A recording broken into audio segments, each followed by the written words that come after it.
First and foremost, I would like to give all praises, honor, and glory to Yahweh, Bahashem, Yahweh Shai, Bahashem, Rakah, Kwadash, and a sincere salutations to the hopeful elect, and also a healthy shalom to the few Akwath who are listening and learning. Lord's willing, this lesson be edifying and straight to the point. And I ran across this video entitled New Era, Driverless Trucks Are Rolling in This Southern State. And a couple precepts came across my mind, starting with Isaiah chapter 19 and verse 15. It reads, "Neither shall there be any work for Egypt, which the head or tail, branch or rush may do." And that's going into the most minuscule job that you can think of. There won't be any employment for it, to the most prestiged and top-notch job you can think of. There's not going to be any work for Egypt, okay? America, Babylon the Great, spiritually Egypt and Sodom, Nineveh, Uz. And you're witnessing it now. See, these elites have rocked you to sleep.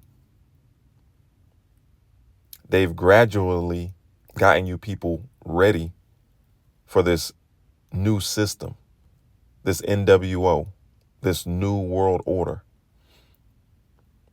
Whether it's getting you used to self-checkout in grocery stores, whether it's getting you used to AI and automation replacing you on these jobs. All these things are taking place in real time. And this man, and when I say man, I'm speaking of the elites of the nation of Edom. This man is ready to go. He's one false flag attack or one major stoppage of the supply chain from all hell breaking loose and implementing martial law, lockdowns, things to aid in bringing about his new world order. And it's happening right in front of your eyes, right in front of your faces. So from here, let's go back to the video. Driverless trucks are here. Aurora Innovation says it's ready to go completely driverless, a key milestone that could reshape the trucking industry. At least 10 companies are known to be developing driverless technology for trucks, most expected to pull the driver or go fully autonomous on public roads later this year or as soon as 2026. That is not far off. We've discussed the cars and the taxis on this show, and we've all emphasized that we would be very scared to get stuck in one and what could potentially go wrong. A truck is a bigger vehicle. I'll start with you, David, from a investment perspective. I mean, do we have to get on board with this because this is where it's all going? Well, a couple things to understand. One is that pretty much everything in life shows up on a truck like that. And so we've got a big need. It's hard to find drivers. They've got limits on how far they can go, how long they can go, et cetera. So if you got autonomous, You're taking away some jobs. So I don't love that idea, but I do like the idea that. That's a bald-faced fucking lie. He said it's hard to find drivers. Nah, there's plenty of drivers. Matter of fact, let's run down some of the history. Okay, some of these articles from the past year or year and a half. This is CNN. 99-year-old trucking company Yellow shuts down, putting 30,000 out of work. Okay. This is auto hauler Jack Cooper shuts down after losing Ford GM. Okay.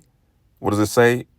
Warn layoff notice signal in for 97-year-old carrier. So 2 trucking companies, 99-year-old and then a 97-year-old carrier company. All right, gone.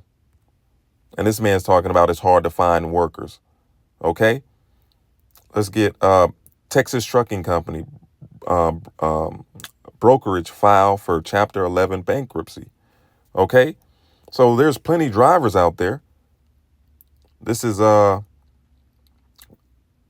AI overview of trucking companies closed in 2025. It says in 2025, several trucking and logistic companies have faced closures and bankruptcies due to economic strain, including the closure of Jack Cooper, the filing of Chapter 11 by Balkan Express, and bankruptcies by other firms like LML Logistics, Sweet Trucking Co., and Star Rail. These closures are part of a broader trend in the transportation industry. Right, it's a broader trend because all of this is orchestrated. Okay? All of this is being orchestrated by the wicked elite. They have the driverless vehicles. They have automation at the docks and at the ports. This is why Elon Musk is always speaking of and has always been a big proponent of universal basic income. This is all part of the plan of the elites. And it's go time. Something's coming, man, because they're ready. That maybe there's something that can go in a more efficient way. But, I'd just say it this way. I got a $100 chauffeur recently for my Model X Tesla, and it does a pretty good job. But what if you can't make a huge truck like that stop and it hits something or obstructions, if there's a technological failure of some sort? That seems scary to me, just of a vehicle that size. I'm just lobbing that one. I guess I have more faith in the technology. I've seen, I think, how Waymo operates in San Francisco with the hills and lots of one-way streets. I hear you, this is a bigger size, heavier vehicle. But I think the technology is there, and I think we're close. David, you mentioned an interesting point. So my immediately thought was jobs, the trucking, worker, what freight union, is out there that's going to fight back about this. And then I thought about my dad who runs a bus company. He's desperate for drivers. He cannot get enough drivers. There is no one willing to drive. And if that solves that problem, instead of turning down a trip, if you can take that trip because you finally don't need the driver, that actually might solve some problems. So maybe this is a double-edged sword. And yes, you may lose some jobs, but if we're struggling to find people who will drive, this actually might be a good solution. It is interesting. And this is all propaganda, man. This is all propaganda. And think about this. All these truck drivers that are getting laid off, that have lost their pensions, that put in 30, 40 years at a company, and everything that they've saved up and acquired over those years, they've lost. Imagine them turning on the TV and watching this bull and hearing this bull, man. And this is why people are going to lose it. Okay? This is why people are going to lose it. Matter of fact, let's get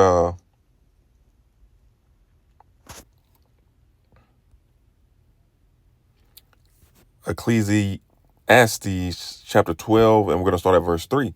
It reads, "In the day when the keepers of the house shall tremble," and ultimately the keepers of the house of the wicked elite, man, these elite banking families, the oligarchs, okay? And their lesser luminaries, the ones that are in charge, that are doing their bidding, the presidents, the politicians, the senators, okay? Okay, they're the ones that are truly starting to tremble. They're lesser luminaries because their faces are the faces that all the people know and see. And when shit hits the fan and people are fed up, they're coming for them. It says, "And the day when the keepers of the house shall tremble, and the strong men shall bow themselves, and the grinding cease because they are few, and those who look out the windows be darkened."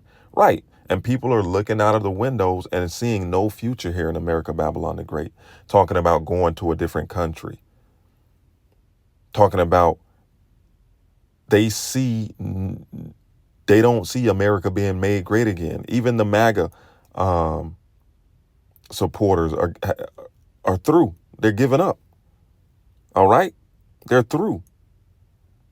It says, and the doors shall be shut in the streets when the sound of the grinding is low. Right, because everything in the streets are going to be for lease. All these big high-rise buildings for lease. You know how they were empty during that 2020 snake venom incident, that C-19? They made everybody work from home and all these buildings were just vacant, collecting dust. Well, prepare for more of that. It says, and the door shall be shut in the streets when the sound of the grinding is low, and he shall rise up at the voice of the bird. Right, at the voice of the bird. What is that? An alarm clock, that cock-a-doodle-doo, waking up early, looking for work, trying to find a way to grind, to feed your family. All right? And all the daughters of music shall be brought low. Right, they shall not drink, roughly paraphrasing, they shall not have strong drink with a song. All right, roughly paraphrasing. All right, things are going to get bad. Entertainment, all the things that entertain them, movies, everything's losing its lust. It's lackluster. Entertainment, movies, you name it. So let's get back to this. You mentioned sort of the industry groups. So the Owner Operator Independent Drivers Association, so they represent the drivers. One of the points they make is these trucks that are driverless are very lightly regulated. But if you want to drive, an over-the-road truck, the regulations are really significant around how you get licensed, how you're checked up on, when you have to take breaks, what happens if you violate that, how you log all of that. So one of the things that's maybe going to have to get figured out through this, because I think this truck is coming and it's going to keep going. But and they made regulations on drivers, okay, to make it more difficult for them. All right. And it was all under the guise of safety. But what did it end up doing? Okay. Having them make less money, having them just putting their knee on the neck of the little man more and more and more. Basically, that's what it boils down to. Because ultimately, they know that automation and driverless trucks is the future. All this is strategically planned, if I'm making any sense. the things is, how do you create a little more parity in terms of regulation? So for guys who want to continue to operate, or companies who want to continue to employ people in their trucks, how do you create a regulatory environment that creates more parity? Because these guys are saying right now, the driverless trucks have a huge regulatory advantage. Yes. Driver-free doesn't sound so bad when you compare it to driver sleepy. True. Or driver dozing. True. Which is a problem in the trucking industry. This is kind of a side note, but on the docket next week in the House of Representatives, it just makes me deeply happy. House Majority Leader Steve Scalise, who handles the floor schedule, there are 5 Congressional Review Act resolutions on the docket for next week. So, and this is a repeal of certain things that are happening in California. Resolution 87 is trying to stop California's efforts to force truck manufacturers to sell zero-emission trucks. Very exciting.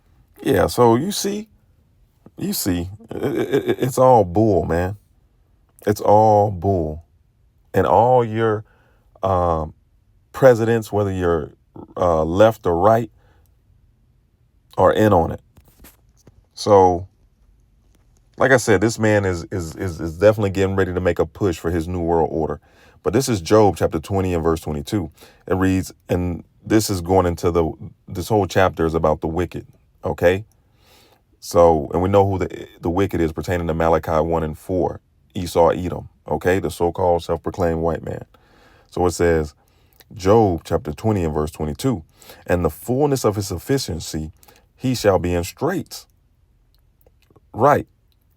Just when he thinks that he has his new world order complete and everything just the way he wants it, he's going to be in straits, man.